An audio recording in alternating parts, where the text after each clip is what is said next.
the few times that I ever did was around holidays because she was really big on cards. So in my head, I was like, okay, I'm making excuses for this woman saying, hey, she's really good at writing her feelings out as opposed to like saying her feelings. So I said, hey, why don't you write me a letter? Say everything that you want to say, but more so, I also was saying something along the lines to her like, hey, I need you to take responsibility for this relationship, this breakup. I know. How did that go? I promise. So I was like, did you get a woman to take responsibility? We all want to know. Spoiler, no. Okay. So I came back from the weekend it was essentially, I found this letter on my dresser, and it was just the most like cliche Dear John letter, as if she had just given it to a friend and said, hey, just like tell this guy every guy in any 80s romance movie has heard when he's like not the guy and she's going to run off with like the other dude and he's just the guy that didn't make the cut.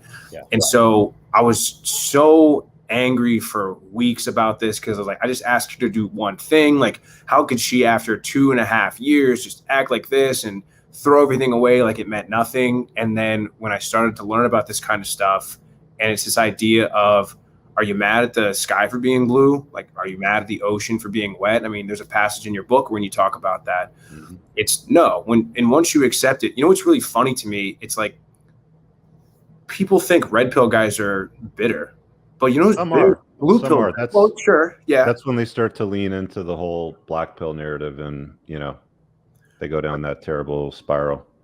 But blue pill guys are bitter. Because their thinking is they don't know why they're bitter though. Should be like, this is the way it should be. Like, everything I've been taught about elevate her, be less so she can be more. But here's the difference between a guy that's like taking the red pill and they can see the code in the matrix versus the blue pill guy that hasn't. The blue pill guy is bitter, but he doesn't know why. Mm-hmm. That red pill guy that's gone down that vicious spiral, gone into the black pill sort of area, they're bitter and they know why.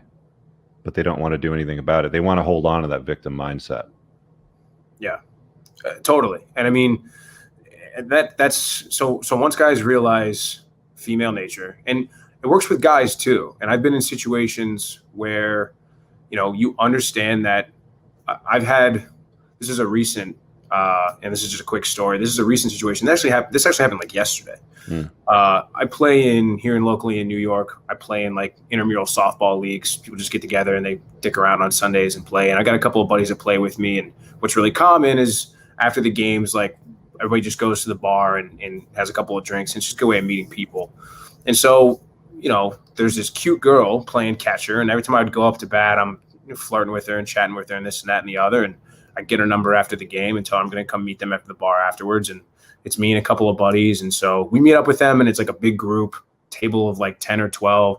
So it's not like ideal. Like, I'm sitting a couple of spots away but we were texting and this sort of thing. And one of my friends, like my buddy, got a seat like right across from her. Mm-hmm. And he knew I was texting her and he knew I was like, excited about maybe trying to ask this girl out. And as the night goes on, like, he's leaning in really close. He's like really like into her and she's starting to give him interest indicators and touching him on the shoulder and stuff like that. Mm-hmm. And 6 months ago, Moff would have been like, dude, you knew I liked that girl. Like, you knew I wanted to ask her out. Like, what are you doing? Like, you're cock blocking me. And I'm like, he's just a dude that wants to get laid. It's fine. Mm-hmm. And I'm not going to let some girl that I met 2 hours ago, like, it's a girl, man. I even texted him this morning. I was like, hey, did you go home with that chick or what? And he's like, no, I got her number, blah, blah, blah.